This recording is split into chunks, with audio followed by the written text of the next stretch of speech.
Good evening to all viewers. So we are with Dr. Robert, Professor Dr. Robert, the head of head of environmental technology and lecturer of Unical Mindset. We are here to interview him regarding what do you think about hydroelectric power system in Malaysia. Are the technology in Malaysia advanced compared to the other countries?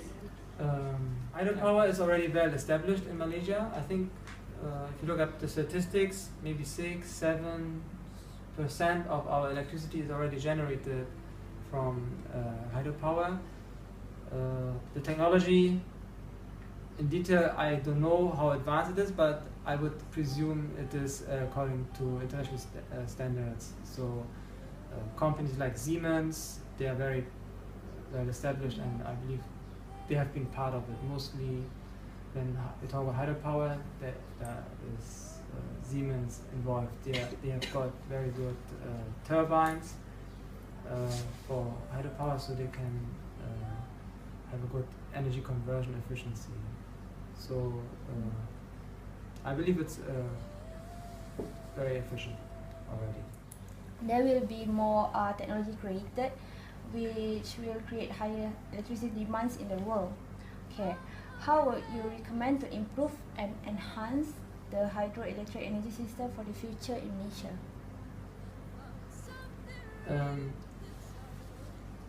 There are always limits. No?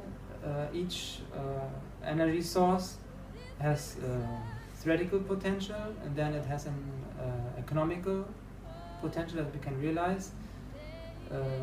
Hydropower has been basically the first renewable energy utilized in many countries that have water. So the potential for hydropower is basically limited by the amount of rain that we get. No? So as far as I'm concerned, the growth potential for hydropower is quite small, especially when you compare to biomass and solar. Most rivers that come down from the mountain, we already have some sort of hydropower station involved. So for me, it's about energy efficiency. If you look into the future, we have to use our energy more wisely, more efficiently. Nowadays, refrigerators and air cons come with inverter, digital or not technology. So it can do the same job, but more efficiently. So it does not need that extra amount of energy. So we have to use smart, green technology, energy efficient technology that is. So the anticipated growth in electricity you can counter through energy efficiency.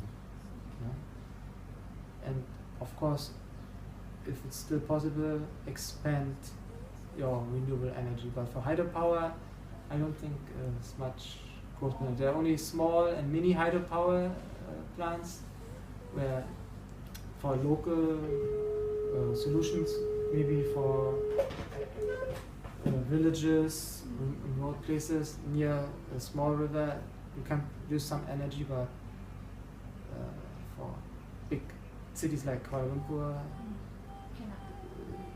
I think you have to look at, in my opinion, solar.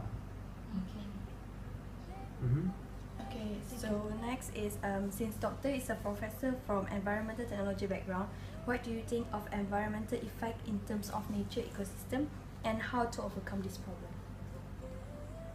Before a hydropower station is built, there is a river that flows down the mountain, passes through a valley, and then it eventually ends up in the sea. So it can be that the nature that this river passes through is very precious. You can have animals, very rare animals or plants growing there. It can also be people, indigenous people who have been hunting in this region for centuries, and suddenly things will change. We are moving in, removing all the the forest, clearing it up, then build a wall of a few hundred meters of concrete, and then the water is accumulating. The flow pattern of the river changes. It's moving slower now within the reservoir, so the particles that the river carries from upstream, they are now sedimenting out, and you get buildup of sediments. You may get anaerobic conditions, which means methanogenic bacteria are active, releasing greenhouse gas, methane, and you actually contribute to some extent to global warming. It depends on what the river carries down. Fish used to migrate up that river. Now the fish cannot jump 100 meters over. As far as these fish are concerned, those who lobby for nature conservation, they have been successful. Now modern hydropower stations, they have fish trap or fish staircase, so they can jump from one pond to another and still following their natural path. Hydropower station at that place, and an environmental impact assessment has been carried out, and it was found not to contain endangered species. There will be some losses in the ecosystem, in the flora and fauna. You can't prevent that, no? Especially hydropower. You can only maybe make, instead of one big one, have many small housing, but maybe not so efficient then. No? What's the first renewable energy production? Solar? Also, you just have to put a solar panel on the roof, no? And that's it. Do you think solar energy capable to compete with hydro energy? The problem with solar is the cost. No?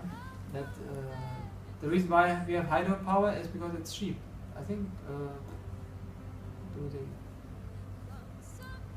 10-15 cents per kilowatt hour. That is cheap. Talk about solar PV systems. You may have 1 ringgit of cost. No? The investment costs are very high.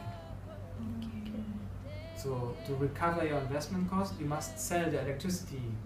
Hydro already quite limited. Biomass, food versus fuel, would land. It's not available everywhere.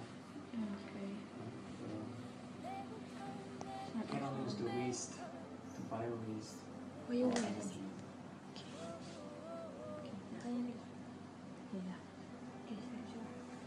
Thank you, sir, for spending time to us. Yeah, you're welcome. To answer our questions.